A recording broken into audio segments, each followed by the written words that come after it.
আকাশবাণী কলকাতা। স্থানীয় সংবাদ পড়ছি নমামি বসু রুদ্র। প্রথমে বিশেষ খবর। মেদিনীপুর মেডিকেল কলেজ হাসপাতালে প্রসূতি মৃত্যুর ঘটনার তদন্তভার আজ সিআইডি হাতে নিয়েছে।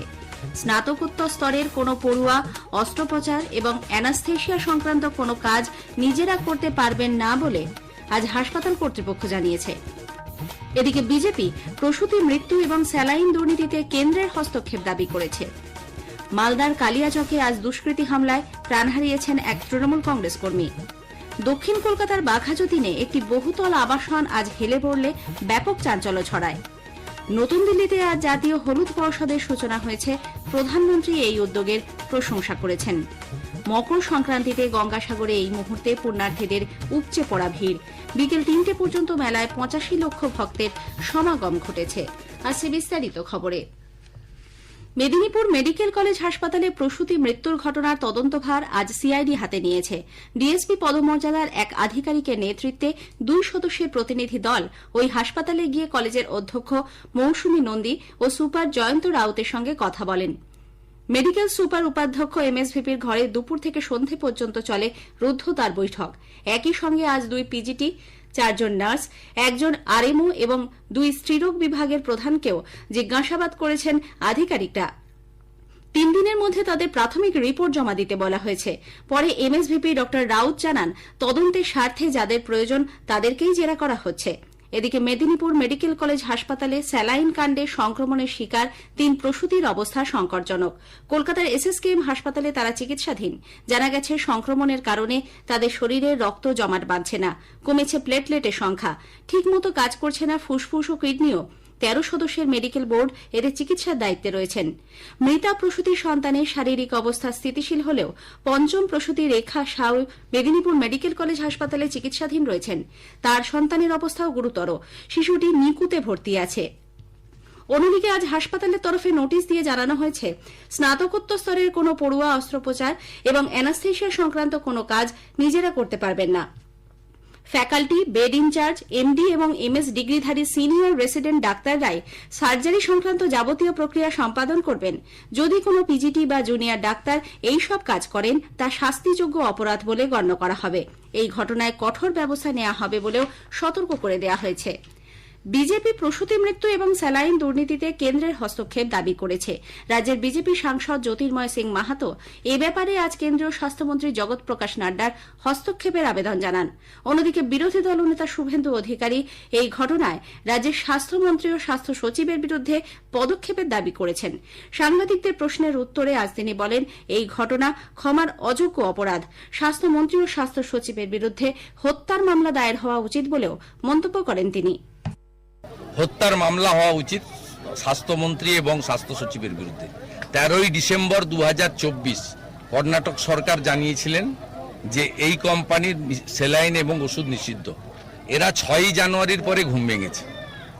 এতদিনে কতজনের বিষ প্রয়োগ হয়ে গেছে, ও যারা বেঁচে আছেন তাদের তো সব কিডনিগুলো নষ্ট করে দিয়েছে। অত্যন্ত ক্ষমার অযোগ্য অপরাধ এবং ১৩ তারিখ রাত্রিবেলায় সার্কুলার ইস্যু করা উচিত ছিল। মালদার কালিয়াচকে আজ দুষ্কৃতী হামলায় এক তৃণমূল কংগ্রেস কর্মী প্রাণ হারিয়েছেন।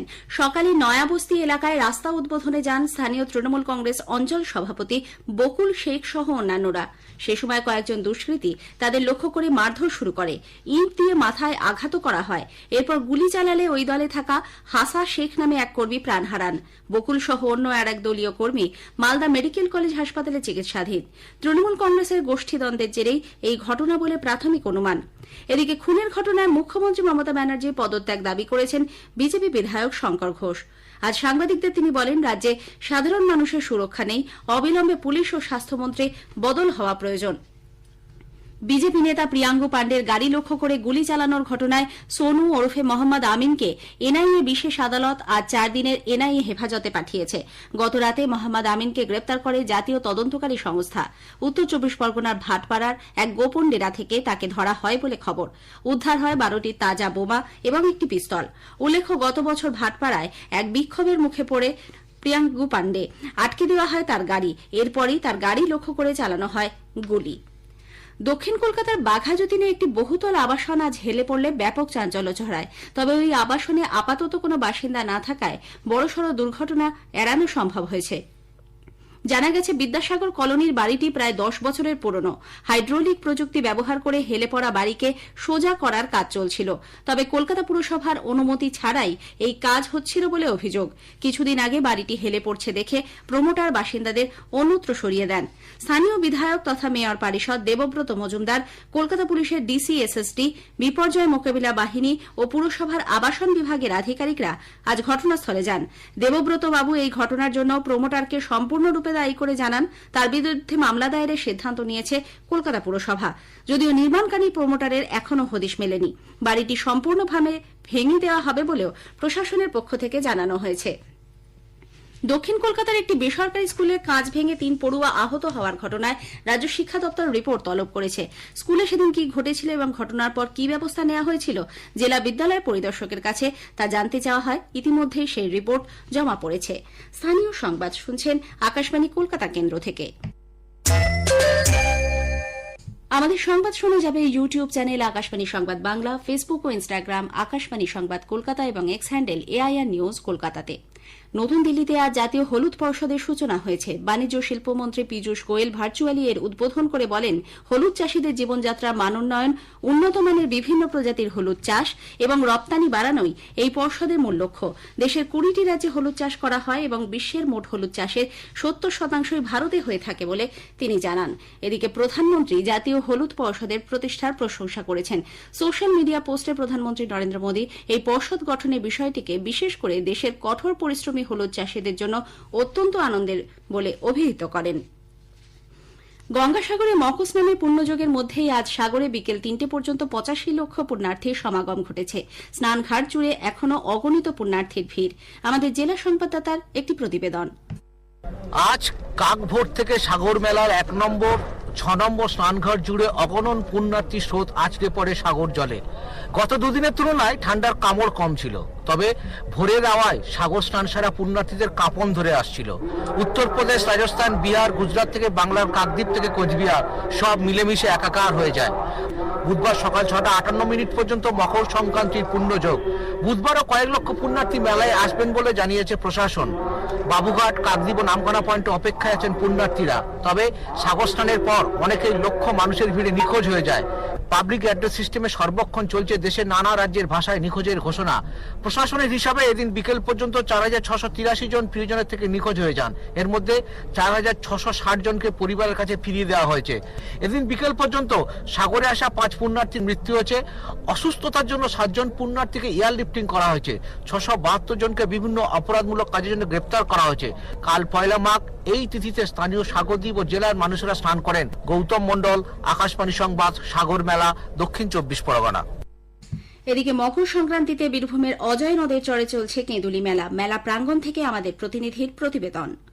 একদিকে ভক্তি রসের ধারা, কৃচ্ছ সাধন, ঠান্ডাকে উপেক্ষা করে লক্ষ লক্ষ মানুষের স্রোত মিশে গেছে অজয়ের ধারায়। ভিড়ের কারণে দুর্ঘটনা এড়াতে প্রশাসনিক তৎপরতা ছিল অবশ্যই, তবে ঐতিহ্যের এই মেলা নিয়ে সরকারি উদাসীনতার অভিযোগও কানে এসেছে।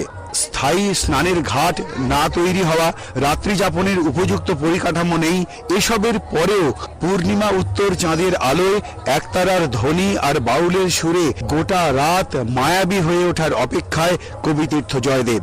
অভিজিৎ চক্রবর্তী, জয়দেব কেন্দুলি, বীরভূম, আকাশবাণী সংবাদ। প্রখ্যাত সাহিত্যিক তথা মানবাধিকার আন্দোলনকর্মী মহাশ্বেতা দেবীর আজ 99তম জন্মবার্ষিকী।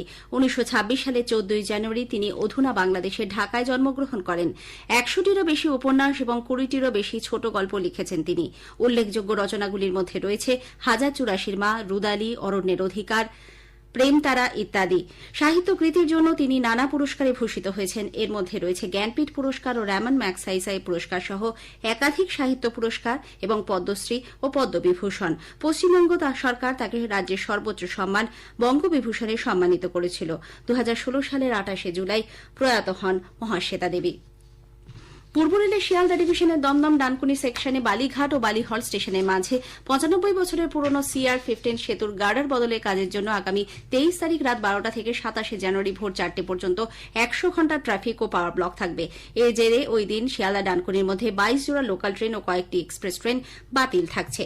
শেষ করার আগে স্থানীয় সংবাদের বিশেষ কিছু অংশ আরও একবার। মেদিনীপুর মেডিকেল কলেজ হাসপাতালে প্রসূতি মৃত্যুর ঘটনার তদন্তভার আজ CID হাতে নিয়েছে। স্নাতকোত্তর স্তরের কোনো পড়ুয়া অস্ত্রোপচার এবং অ্যানাস্থেসিয়া সংক্রান্ত কোনো কাজ নিজেরা করতে পারবেন না বলে হাসপাতাল কর্তৃপক্ষ জানিয়েছে। মকর সংক্রান্তিতে গঙ্গাসাগরে এই মুহূর্তে পুণ্যার্থীদের উপচে পড়া ভিড়। স্থানীয় সংবাদ শেষ হল।